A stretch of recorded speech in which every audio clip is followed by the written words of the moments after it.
Hello student, আজ আমরা composition of mapping অধ্যায়টি সম্বন্ধে আলোচনা করব। কম্পোজিশন অফ ম্যাপিং, ধরো এফ এ থেকে বি এবং জি বি থেকে সি দুটি চিত্রণ। ঠিক আছে, এবার ধরো তাহলে এখানে তিনটে সেট আছে, একটা এ সেট, একটা বি সেট, একটা সি সেট। তাহলে আমরা তিনটে সেট অঙ্কন করি, তিনটে সেট এ বি সি। এ থেকে বি এর মধ্যে সম্বন্ধটা এফ দ্বারা প্রকাশ হয়, আর বি থেকে সিতে জি। এটা এ সেট। এবার দেখো এ সেটে যদি একটা এলিমেন্ট আমি এক্স নিই, তাহলে এই এক্সের জন্য বি সেটে কী পাবো? দেখো তাহলে এটা তো এফ নিয়ম দ্বারা যুক্ত, তাহলে এক্সের জন্য বিতে পাবো এফ নিয়মের জন্য এফ এক্স। আবার এই এফ এক্স তো বি সেটের এলিমেন্ট, দেখো জি বি থেকে সি একটি ম্যাপিং, তাহলে এই এফ এক্সের জন্য এখানে আমি একটা পাবো কি জি এফ এক্স, এই একটা এলিমেন্ট পাবো। ভালো করে বোঝো, এফ এ থেকে বি একটা ম্যাপিং, তাহলে এতে যদি একটা এলিমেন্ট এক্স থাকে তাহলে এক্সের জন্য বি সেটে এক্সের ইমেজ এফ এক্স পাবো। তাহলে এফ এক্স হচ্ছে একটা এলিমেন্ট যেটা বি সেটে আছে, তাহলে জি বি থেকে সি হচ্ছে একটা ম্যাপিং। তাহলে এফ এক্সের জন্য সি সেটে আমি যে এলিমেন্টটা পাবো সেটা হচ্ছে জি অফ এফ এক্স। এক্সের জন্য যদি এফ অফ এক্স পায়, এটা এফ নিয়ম, তাহলে এফ এক্সের জন্য পাবো জি অফ এফ এক্স। তাহলে দেখো আমরা নতুন একটা ম্যাপিং এইচ সৃষ্টি করতে পারছি এ থেকে সিতে, এ টু সি। ঠিক আছে, তাহলে এতে একটা এলিমেন্ট এক্স হলে সিতে থাকবে জি অফ এফ এক্স। একটি চিত্রণ যাতে করে এইচ এক্স, মানে এতে যদি একটা এলিমেন্ট আমি এক্স নিই তার জন্য আমি তাহলে সিতে সেই এলিমেন্ট হবে এইচ এক্স, তাহলে এইচ এক্স মানেই আমার দাঁড়াবে জি অফ এফ এক্স। ম্যাপিংটা দেখো এফ অফ এ থেকে বি আর একটা জি অফ বি থেকে সি, তাহলে যে নতুন ম্যাপিংটা আমি পাবো সেটা বি বি মিলে গেছে বলে সেটা এইচ এ থেকে সি একটা ম্যাপিং পাবো। ঠিক আছে,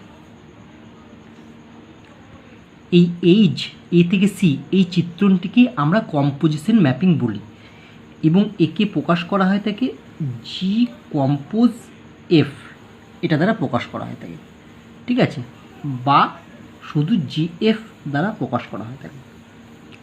তাহলে দেখো একটা বিষয় তুমি এখানে মনে রাখো যে তোমার এখানে দুটো ম্যাপিং দেওয়া ছিল, একটা এফ এ থেকে বি আর একটা ম্যাপিং দেওয়া ছিল জি বি থেকে সি। তাহলে দেখো জি কম্পোজ এফ, দেখো এই যে এ থেকে বি এখানে হচ্ছে বি থেকে সি, তাহলে তখন দেখো এফ প্রথমে এফ দিয়ে শুরু করলে এফটা এফের একটা এলিমেন্ট এক্সের থাকলে সেটা বিতে থাকবে এফ এক্স, আচ্ছা বিতে এফ এক্স থাকলে সেটা সিতে থাকবে হচ্ছে জি অফ এফ এক্স। অর্থাৎ এই বিবি মিলে গেছে তুমি মনে রাখার জন্য। তাহলে এ থেকে সি একটা ম্যাপিং হবে, তাহলে এফ এ থেকে সি একটা ম্যাপিং। ঠিক আছে, তাহলে তখন কম্পোজিশন ম্যাপিং তখন লিখবো, তখন কিন্তু উল্টো দিক থেকে লিখবো, কী লিখবো জি কম্পোজ এফ বা জি এফ। জি কম্পোজ এফ মানেই এখানে কিন্তু এফ এ থেকে সি একটি ম্যাপিং বোঝাচ্ছে, সেটা মনে রাখবে। তাহলে এখানে দেখো এফ একটা এ থেকে বি ম্যাপিং এবং জি বি থেকে সি ম্যাপিং। তাহলে প্রথমটা যেখানে শেষ হবে পরেরটা সেখান থেকে শুরু হবে তার কোনো মানে নেই, পরেরটা সেখান থেকেও শুরু হতে পারে, অথবা জেনে রাখবে এই এফের প্রথমটা শেষটা, এফের শেষটা মানে বিটা হচ্ছে এফের হচ্ছে পাল্লা, আর জি এর বিটা হচ্ছে ক্ষেত্র বা ডোমেন। তোমাকে কম্পোজিশন ম্যাপিং হতে গেলে মানে জি কম্পোজ এফ তখনই হবে যদি এই এফের পাল্লাটা জি এর ক্ষেত্রের সাবসেট হয়। ঠিক আছে, বা দুটো সমানও হতে পারে। ঠিক আছে। চিত্রণের বা অপেক্ষকের সংযোজন বা composition of mapping or function বিষয়টিকে আমরা সংজ্ঞা আকারে লিখি। ধরি এ বি এবং সি তিনটি অশূন্য সেট এবং এফ এ থেকে বি ও জি বি থেকে সি দুটি চিত্রণ। তাহলে এক্স বিলংস টু এ, অর্থাৎ এই এফ চিত্রণে যদি এক্স একটা এলিমেন্ট এতে থাকে তাহলে এক্সের জন্য বিতে আমি একটা এলিমেন্ট পাবো এফ এক্স, তাহলে implies f x belongs to B. আবার দেখো বলা আছে জি বি থেকে সি একটি চিত্রণ, তাহলে বি এর মধ্যে একটা এলিমেন্ট আছে এফ এক্স, তাহলে সেই এফ এক্সের ইমেজ সি এর মধ্যে কত হবে, জি অফ এফ এক্স, সেটা সি এর মধ্যে থাকবে। ঠিক আছে, তার জন্য লেখা আছে x f x belongs to B implies g of f x belongs to C. তাহলে এক্স বিলংস টু এ আমি প্রথমে ধরেছিলাম, ঠিক আছে, সেখান থেকে আমি পেলাম implies g of f x belongs to C. তাহলে অতএব আমরা বলতে পারি এইচ এ থেকে সি, কারণ আমি দেখো এক্সটা বিলংস টু এ নিয়েছি, তার জন্য g of f x belongs to C.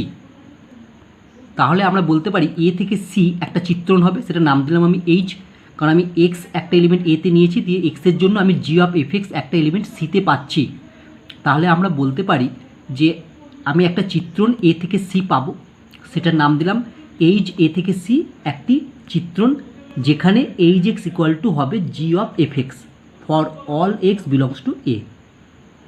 তাহলে বিষয়টি আমি আরেকবার বলছি, এ বি এবং সি তিনটি অশূন্য সেট দেওয়া আছে এবং এফ এ থেকে বি ও জি বি থেকে সি দুটি চিত্রণ। তাহলে যদি এফ এ থেকে বি একটা চিত্রণ, তাহলে আমরা বলতে পারি এক্স বিলংস টু এ যদি থাকে তাহলে এক্সের একটা ইমেজ আমি বি সেটে পাবো, তাহলে এক্সের ইমেজ আমরা জানি সেটা হয় এফ এক্স, তাহলে implies f x equal to B. কারণ যেহেতু এটা ম্যাপিং, তাহলে এর প্রত্যেকটা এলিমেন্টের একটা করে ইমেজ থাকবে, তাহলে এক্স যদি এতে থাকে তাহলে ইমেজ হবে এফ এক্স, সেটা কোথায় থাকবে, বিতে থাকবে। এবার দেখো জি বি থেকে সি একটা ম্যাপিং, জি বি থেকে সি একটি চিত্রণ বা ম্যাপিং, তাহলে এফ এক্স একটা এলিমেন্ট আমার কোথায় আছে, বিতে আছে, যেহেতু হচ্ছে f x belongs to B, তাহলে যেহেতু এটা চিত্রণ তাহলে বি এর প্রত্যেকটি এলিমেন্টের একটি করে ইমেজ সিতে থাকবে। তাহলে এফ এক্স যদি বিতে থাকে তাহলে এফ এক্সের ইমেজ হবে এখানে জি অফ এফ এক্স, যেমন এক্স এতে থাকলে এখানে এফ এ থেকে ম্যাপিং বলে এক্সের ইমেজ এফ এক্স, মানে এফ এর ভেতরে এক্স লিখেছি, ঠিক এখানে তাহলে জি এর ভেতরে কী লিখবো, এফ এক্স, তাহলে এটা সিতে থাকবে, এটা বিলংস টু সি। তাহলে দেখো আমি এক্স বিলংস টু এ ধরে নিয়েছিলাম, দিয়ে আমি পেলাম g of f x belongs to C. এখানে যেমন দেখো এক্স বিলংস টু এর জন্য এফ এক্স বিলংস টু বিতে পেয়েছি, তাহলে আমরা বলতে পারছি এফ এ থেকে বি একটা চিত্রণ, ঠিক আছে। তাহলে এক্ষেত্রে দেখো এক্স বিলংস টু এ দিয়ে আমরা পেয়েছি g of f x belongs to হচ্ছে সি, তাহলে আমরা বলতে পারি যে এ থেকে সিতে একটি চিত্রণ পাবো, সেটার নাম আমি ধরে নিলাম এইচ, তাহলে এইচ এ থেকে সি একটি চিত্রণ, যাতে করে এইচ এক্স সমান সমান এটা হবে, কারণ এক্স যদি একটা এলিমেন্ট এতে থাকে তাহলে তার ইমেজ মানে এইচ এক্স সেটা কোথায় থাকবে, সিতে থাকবে, এইচ এক্সটা সিতে থাকবে। তাহলে দেখো সিতে কে আছে, এক্সের জন্য সিতে পাচ্ছে জি অফ এফ এক্স, তাহলে এইচ এক্স ইকুয়াল টু হবে g of f x for all x belongs কোথা থেকে নিচ্ছি, এ থেকে নিচ্ছি। তাহলে এই এইচ এ থেকে সি চিত্রণকে দুটি চিত্রণ এফ ও জি এর সংযোজক বা সংযোজন বা গুণফল বা কম্পোজিশন অর প্রোডাক্ট ম্যাপিং বলা হয় এবং ইহাকে জি কম্পোজ এফ বা শুধু জি এফ প্রতীক দ্বারা প্রকাশ করা হয়ে থাকে। এবার আমরা একটি নোট পড়ছি। ধরো এফ একটা ম্যাপিং আছে এ থেকে বি এবং জি আর একটা ম্যাপিং হচ্ছে বি থেকে সি। আচ্ছা দেখো তাহলে মিলছে কি, এফ যদি এ থেকে বি হয় তাহলে এটা বি থেকে সি মিলছে, তাহলে এক্ষেত্রে আমরা কম্পোজিশন ম্যাপিংটা হবে কি উল্টো দিক থেকে হবে, মিল জি কম্পোজ এফ, ঠিক আছে, এটা একটা ম্যাপিং, সেটা কোথা থেকে হবে, সেটা হবে এ থেকে সিতে, ঠিক আছে, এটা হবে, এটা নোটের 1 নম্বর। এবার যেটা 2 নম্বর, যদি এফ কম্পোজ এ থেকে বি ম্যাপিং, আর একটা জি ম্যাপিং আছে, জি কম্পোজ ধরো সি থেকে এ একটা ম্যাপিং,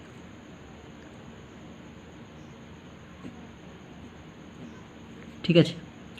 তাহলে এদের কম্পোজিশন ম্যাপিংটা কী হবে দেখো।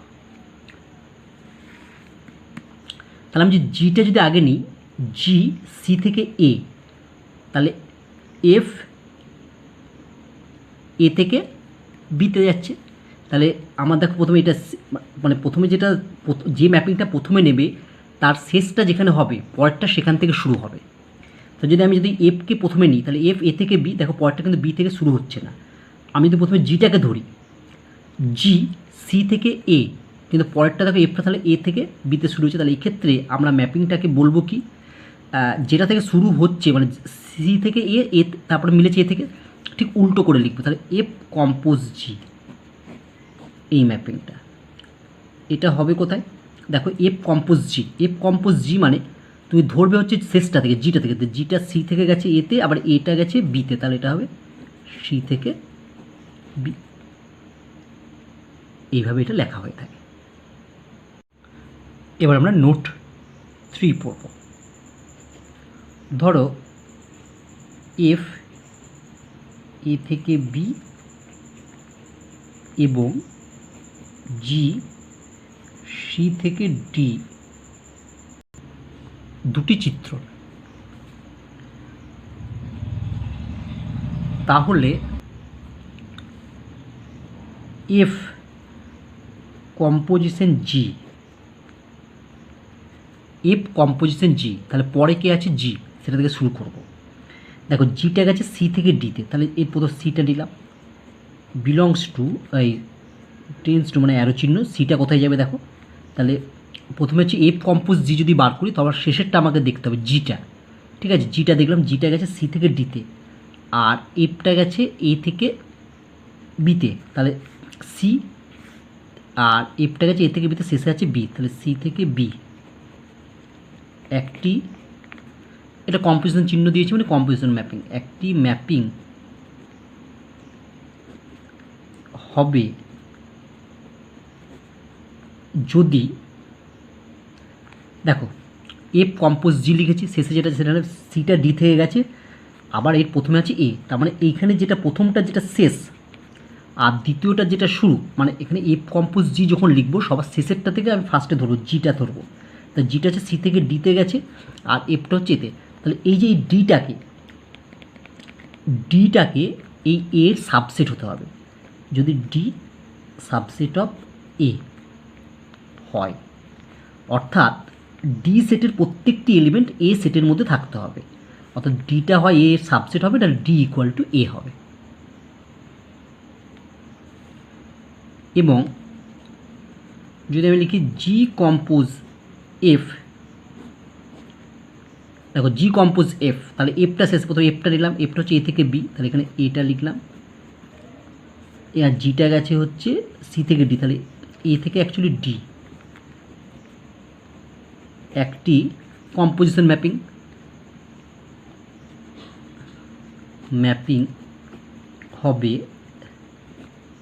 যদি, দেখো জি কম্পোজ এফ, তাহলে এফটা পড়া, তাহলে এফটা প্রথমে নেবো, এফটা হচ্ছে এ থেকে বিতে আর জিটা গেছে সি থেকে ডিতে, তাহলে এখানে হচ্ছে বি আর এটা হচ্ছে সি, তাহলে এই বিটাকে হচ্ছে সি এর সঙ্গে সমান হতে হবে বা বিটা হবে সাবসেট অফ সি, তাহলে বি সাবসেট অফ সি, অর্থাৎ বিটা সি এর সঙ্গে সমান হতে পারে বা বিটা সি এর সাবসেট হবে, তবেই এগুলো কম্পোজিশন ম্যাপিং করা যাবে। তুমি যদি একটু ভালো করে লক্ষ্য করো তাহলেই দেখতে পাবে, দেখো এফ কম্পোজ জি এটা হচ্ছে সি থেকে বিতে একটি ম্যাপিং হবে, অর্থাৎ দেখো এফ কম্পোজ জি মানে আমি প্রথমে জিটা নেবো, সি থেকে জিটা হচ্ছে সি থেকে ডিতে গেছে আর তারপরে এফটা হচ্ছে এ থেকে বিতে আছে, তার মানে হচ্ছে এফ কম্পোজ জি মানে হবে সি থেকে বি একটি ম্যাপিং হবে যদি, দেখো এক্ষেত্রে বলা হচ্ছে ডিটা হচ্ছে সাবসেট অফ এ, ঠিক আছে? তার মানে কি এফ কম্পোজ জি মানে যেটা শেষে আছে, অর্থাৎ জি এর পাল্লা, মানে ডিটা তো জি এর পাল্লা, জি এর পাল্লাটা যদি এফের ক্ষেত্রের সঙ্গে সমান হয় বা জি এর পাল্লাটা সাবসেট অফ এর ক্ষেত্র হয়, তাহলেই কিন্তু এফ কম্পোজ জি একটি কম্পোজিশন ম্যাপিং হবে। এক্ষেত্রে দেখো জি কম্পোজিশন এফ এ থেকে ডি লেখা আছে, একটি ম্যাপিং হবে যদি বি সাবসেট অফ সি হয়। কেন? দেখো জি কম্পোজ এফ এ থেকে ডি লেখা আছে, কারণ দেখো জি কম্পোজ এফ, এফটা হচ্ছে পরে, তাহলে এফটা থেকে আমি শুরু করবো, সবসময় পরেরটা থেকে শুরু হবে। এফ এ থেকে বিতে আছে আর জি সি থেকে ডিতে আছে, তার মানে আমার এ থেকে ডি একটা ম্যাপিং হবে যদি এই বিটা সাবসেট অফ কী হয়, সি হয়। তার মানে দেখো যেটা জি কম্পোজ এফ মানে শেষেরটা মানে এফের, এটা কি পাল্লা, এফের পাল্লাটা জি এর ক্ষেত্রের সঙ্গে সমান হতে হবে, নাহলে এফের পাল্লাটা জি এর ক্ষেত্রের সাবসেট হতে হবে। ঠিক আছে, তাহলে হবে। চলো আমরা নেক্সট একটি নোট পড়ব আবার। নোট, সেকেন্ড নোট এটা, এফ এ থেকে বি ও জি সি থেকে ডি দুটি চিত্র, তাহলে জি কম্পোজ এফ এর অস্তিত্ব থাকবে যদি, দেখো জি কম্পোজ এফ মানে প্রথমে এফটা আগে ধরবো, এফটা গেছে এ থেকে বিতে, তারপরে জিটা গেছে সি থেকে ডিতে, তার মানে হচ্ছে বিটা সাবসেট হতে হবে সি এর, বিটা হচ্ছে এফের পাল্লা আর সিটা হচ্ছে জি এর ক্ষেত্র বা ডোমেন। ঠিক আছে, বিটা হচ্ছে এফের পাল্লা বা রেঞ্জ আর সিটা হচ্ছে জি এর ক্ষেত্র বা ডোমেন। তাই লিখছি দেখো, এফ চিত্রণের পাল্লা মানে রেঞ্জ, জি চিত্রণের ক্ষেত্র মানে ডোমেন এর একটি উপসেট হয়, উপসেট মানে সাবসেট, অথবা বি ইকুয়াল টু সি হয়, যেটা আমরা আগের নোটে তোমাকে বলেছি। এফ কম্পোজ জি এর অস্তিত্ব থাকবে যদি, দেখো এফ কম্পোজ জি হলে আগে জিটা নিতে হবে, মানে জিটা হচ্ছে সি থেকে ডিতে আর এফটা হচ্ছে এ থেকে বিতে, তার মানে হচ্ছে ডিটা সাবসেট হতে হবে এর বা সমান হতে হবে, অর্থাৎ জি চিত্রণের পাল্লাটা এফ চিত্রণের ক্ষেত্রের সাবসেট হতে হবে।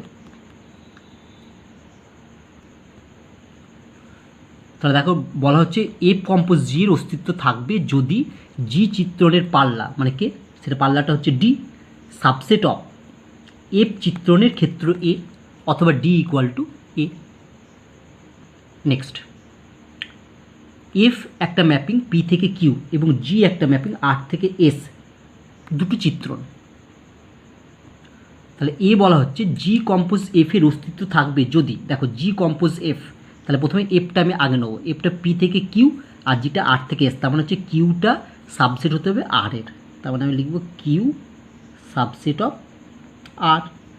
আবার এফ কম্পোজ জি এর অস্তিত্ব থাকবে যদি এফ কম্পোজ জি, তাহলে পরে কি আছে জি, তাহলে জি থেকে শুরু করব, জিটা আছে আর থেকে এস আর পিটা আছে এফ থেকে পি, সরি এফটা আছে পি থেকে কিউ, তার মানে এখানে এসটা সাবসেট হতে হবে পি এর বা সমান হতে হবে, তাহলে এস সাবসেট অফ পি। দেখো জি কম্পোজ এফ দিয়ে ব্র্যাকেটের মধ্যে এক্স, এটার অর্থ হলো কি, জি কম্পোজ এফ এক্স মানে জি অফ থার্ড ব্র্যাকেটের মধ্যে এফ এক্স, পরে যেটা থাকবে সেটা এফ জিটা লিখবো, দিয়ে থার্ড ব্র্যাকেট দেবো, দিয়ে এফ এক্স লিখবো। আবার এফ কম্পোজ জি এক্স এটা বলতে বোঝায় এফ অফ ব্র্যাকেটের মধ্যে থার্ড ব্র্যাকেটের মধ্যে জি এক্স।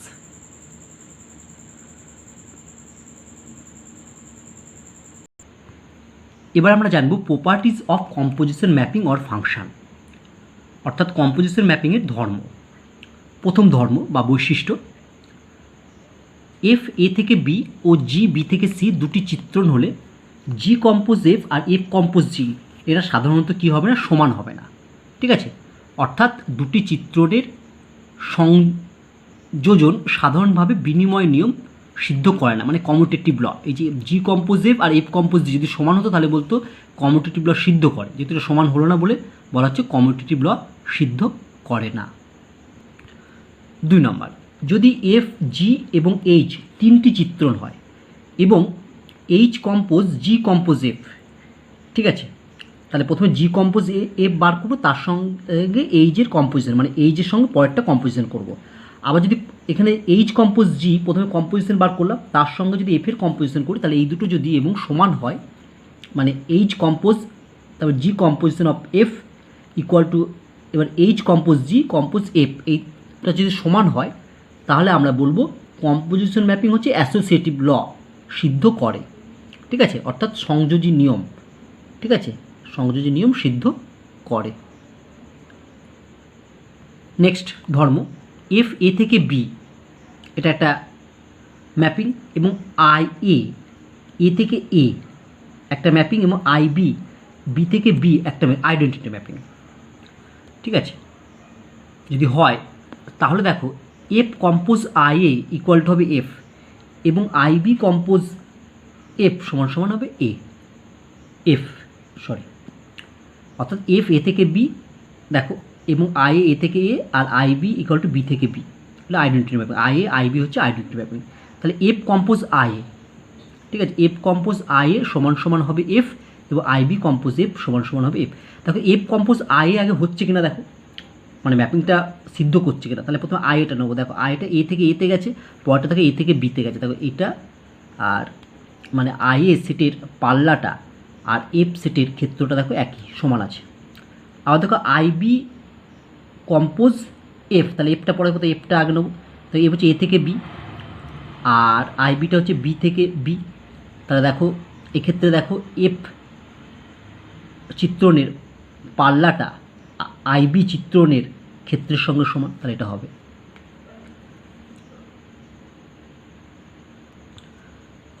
নেক্সট ধর্ম, এফ ও জি চিত্রণ দুটি উভয় এক এক উপরি চিত্রণ, অর্থাৎ এফ এবং জি ওয়ান ওয়ান ম্যাপিং এবং অনটো ম্যাপিং, অর্থাৎ ওয়ান ওয়ান অনটো ম্যাপিং হলে এফ এ থেকে বি ও জি বি থেকে সি, মানে যেখানে এটা বলে দেওয়া আছে মানে এফ আর জি দুটো চিত্রণ, এফটা হচ্ছে এ থেকে বি আর জিটা হচ্ছে বি থেকে সি, তাহলে জি কম্পোজ এফ, কারণ দেখো এ থেকে বি এটা বি থেকে সি, কারণ এফ চিত্রণের পাল্লাটা জি চিত্রণের ক্ষেত্রের সঙ্গে সমান, তাহলে লেখার সময় তাহলে কোন কম্পোজে লিখবো, উল্টো থেকে জি কম্পোজ এফ, তাও কী হবে এক এক উপরি চিত্রণ হবে। অর্থাৎ এফ ও জি যদি উভয় এক এক উপরি চিত্রণ হয়, হ্যাঁ, তাহলে তাদের কম্পোজিশন যে ম্যাপিংটা পাবো সেটাও এক এক উপরি চিত্রণ হবে। নেক্সট বৈশিষ্ট্য, যদি এফ এ থেকে বি এবং জি বি থেকে এ দুটি চিত্রণ এবং f compose g equal to I B হয় তবে এফ একটি উপরি চিত্রণ অন্টো ম্যাপিং এবং জি একটি ওয়ান ওয়ান ম্যাপিং বা এক এক চিত্রণ হবে। অর্থাৎ এফ এ থেকে বি এবং জিটা দেখো উল্টো বি থেকে এ দুটি চিত্রণ, আর এফ কম্পোজ জি মানে হচ্ছে আই বি, ঠিক আছে। দেখো এফ কম্পোজ জি মানে জিটা পড়া জি থেকে শুরু করে বি থেকে এ আর এটা হচ্ছে এ থেকে বি, তাহলে এফ কম্পোজ জিটা হবে দেখো বি থেকে বি একটা ম্যাপিং, তার জন্য আই বি হয়েছে হয়, তবে এফ একটি উপর, তাহলে এফ কম্পোজ জিটা যদি আই বি হয় তাহলে আমরা এফকে বলবো অন্টো ম্যাপিং বলতে পারবো এবং জিকে বলতে পারবো ওয়ান ওয়ান ম্যাপিং। নেক্সট ধর্ম 6, যদি দেখো এফ এ থেকে বি এবং জি বি থেকে এ দুটি চিত্রণ এবং g compose F equal to I A, ঠিক আছে, হয় তবে আমরা জিকে বলতে পারবো উপরি চিত্রণ মানে অন্টো ম্যাপিং এবং এফকে বলতে পারবো ওয়ান ওয়ান ম্যাপিং বা এক এক চিত্রণ। এবার আমরা এই অধ্যায়টির কয়েকটি প্রশ্ন উত্তর নিয়ে আলোচনা করব। যদি g x x square plus x minus two এবং g compose f x equal to 2 into 2x square minus 5x plus 2 হয় তবে এফ এক্স ইকুয়াল টু কত? অ্যান্সার, জি এক্স সমান সমান হচ্ছে x square plus x minus 2 এবং g compose f x equal to দেওয়া আছে 2 into 2x square minus 5x plus 2, বা এটাকে আমরা লিখতে পারি জি দিয়ে থার্ড ব্র্যাকেটের মধ্যে এফ এক্স, এখানে যদি 2 দিয়ে গুণ করে দিই তাহলে হবে 4x square minus 10x plus 2। এবার দেখো এটাকে আমি লিখতে পারি কি 4x স্কোয়ারকে লিখতে 2x তার whole square minus 2ab 2 into 2x into এখানে 10 আছে, 10-এর কাছাকাছি যদি 2 লিখে 8, আমি যদি এখানে 3 লিখি 2ab প্লাস 3 স্কোয়ার, তাহলে দেখো এখানে আসছে 3 দুগুণে 12x, কিন্তু ছিল আমরা -10x, এখানে -12x, তাহলে এখানে আমি লিখলাম প্লাস 2x। আর এখানে 2 ছিল, 3 থেকে 9, 9 থেকে এটা 2 নয়, সরি 2 দুগুণে এটা 4 হবে, এটা 4 হবে, তাহলে 9 আমার এখানে আছে, তাহলে 4 আনতে গেলে আমাকে বাদ দিতে হবে -5।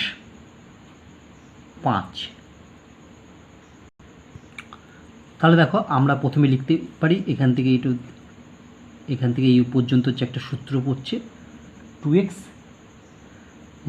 3 তার হোল স্কোয়ার, প্লাস আমার 2x থাকলো, আমি এখান থেকে একটা -3 নিলাম, তাহলে এখানে পড়ে থাকবে -2।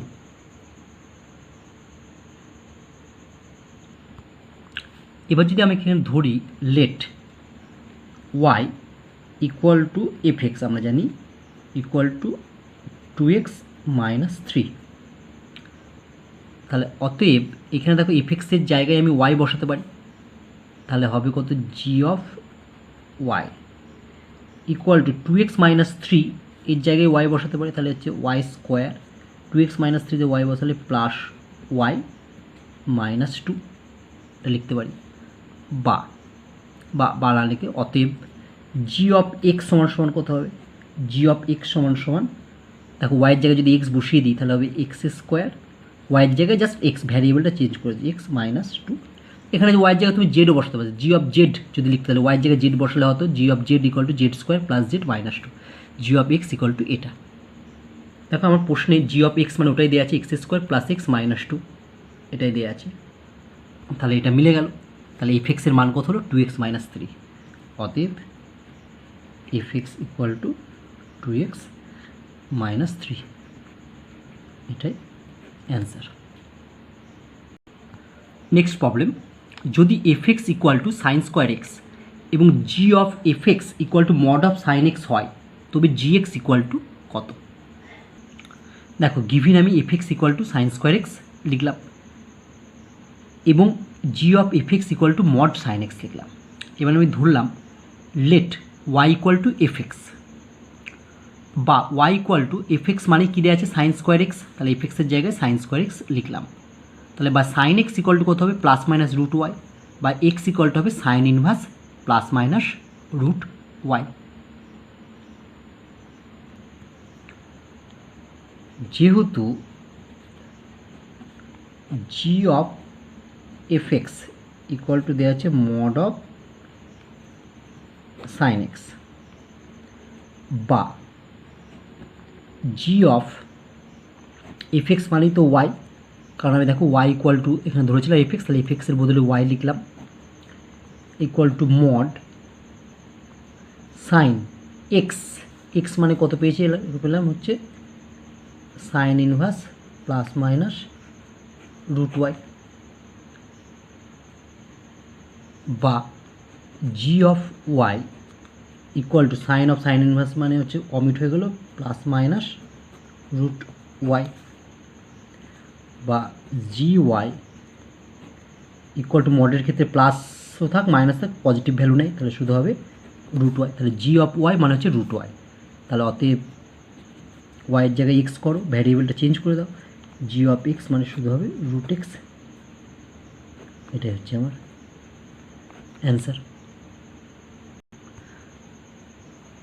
নেক্সট প্রবলেম, মনে করো এ একটা সেট 1, 2, 3, 4 এবং এফ এ থেকে এ ও জি এ থেকে চিত্রণ দুটি নিম্নরূপে সংজ্ঞাত, f1 equal to 3, f2 equal to 4, f3 equal to 2 এবং f4 ইকুয়াল টু 1, এবং g1 equal to 2, g2 equal to 4, g3 equal to 1, g4 equal to 3, তাহলে g কম্পোজ f4 এবং f কম্পোজ g1 নির্ণয় করো।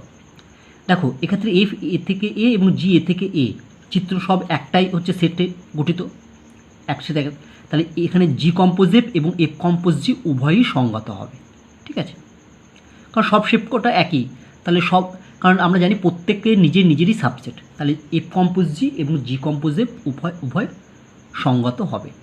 তাহলে অ্যান্সার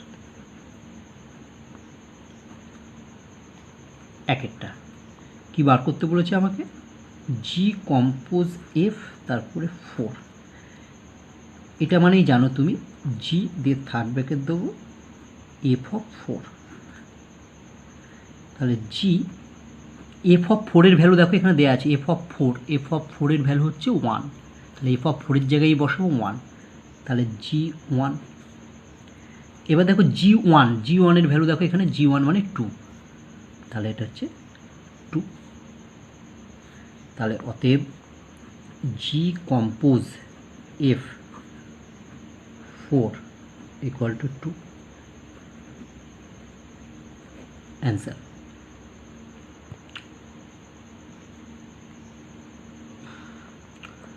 দুয়েরটা দেখো, দুয়েরটা তোমাকে বার করতে বলেছে এফ কম্পোজ জি 1, এটা আমি লিখবো এফ দিয়ে থার্ড ব্র্যাকেট জি অফ 1, তাহলে আমরা প্রথমে জি অফ 1-এর ভ্যালুটা দেখি। দেখো জি অফ 1-এর ভ্যালু হচ্ছে 2, তাহলে আমরা এখানে জি অফ 1-এর জায়গায় 2 মানে F2 বসালাম। এবার আমরা F2 এর ভ্যালু দেখি। দেখো F2 এর ভ্যালু আছে 4, তাহলে আমরা এখানে F2 এর জায়গায় 4 লিখে দিতে পারি। অতএব F compose G1 equal to 4, answer. Next problem, মনে করো এফ আর থেকে আর এবং জি আর থেকে আর অপেক্ষক দুটি যথাক্রমে f x equal to x square ও g x equal to x plus 3 দ্বারা সংজ্ঞাত, তাহলে এফ কম্পোজ G2 ও জি কম্পোজ F3 এর মান নির্ণয় করো। দেখো এখানে সব সেটগুলো একই, তাহলে এফ কম্পোজ জি ও জি কম্পোজ এফ উভয় হচ্ছে সংজ্ঞাত। দেখো given F x equal to x square এবং জি এক্স ইকুয়াল টু হচ্ছে এক্স প্লাস 3, তাহলে 1 নম্বর আমাকে প্রথমে বার করতে বলেছি এফ কম্পোজ G2, ঠিক আছে।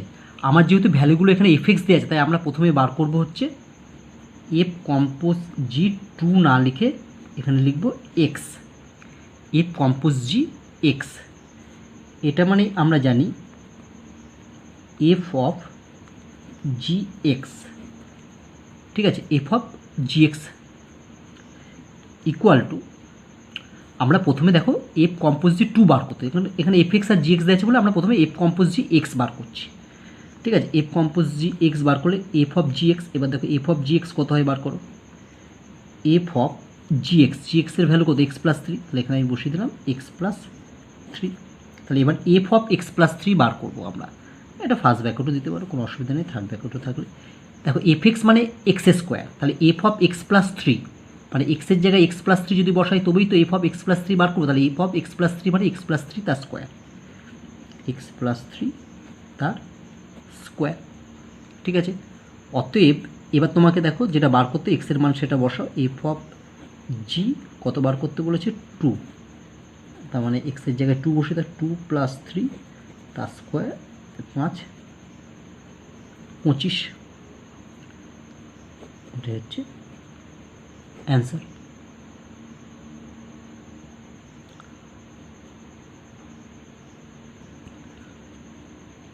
দুয়েরটা আমাকে বার করতে বলেছে জি কম্পোজ F3, তাহলে আমরা প্রথমে জি কম্পোজ এফ এক্স বার করি, তাহলে g of f x equal to g of f এক্সের ভ্যালু দেখো দেওয়া আছে তোমার হচ্ছে x square, g of x square, তাহলে জি অফ এক্স স্কোয়ারে আমাকে ভ্যালু বার করতে হবে। দেখো জি অফ এক্স যদি এক্স প্লাস 3 হয় তাহলে জি অফ এক্স স্কোয়ার, এক্সের জায়গায় এক্স স্কোয়ার বসালে হবে এক্স স্কোয়ার প্লাস 3, অতএব জি অফ এক্স স্কোয়ার হবে এক্স স্কোয়ার প্লাস 3, তাহলে অতএব জি কম্পোজ এফ তোমাকে বার করতে বলেছিল 3-এর ভ্যালু, তাহলে এক্সের জায়গায় 3 বসলাম, তাহলে এখানে 3 3 স্কোয়ার প্লাস 3 মানে 9 আর 3 হচ্ছে 12, এটাই অ্যান্সার, ঠিক আছে। তাহলে আজ আমাদের এই পর্যন্তই থাকলো, আশা করি আজকের সমস্যাগুলো তোমরা ভালোভাবে বুঝতে পেরেছো। নেক্সট ক্লাসে আমরা আরও অন্যান্য ধরনের সমস্যা নিয়ে আলোচনা করব। সবাই ভালো থেকো।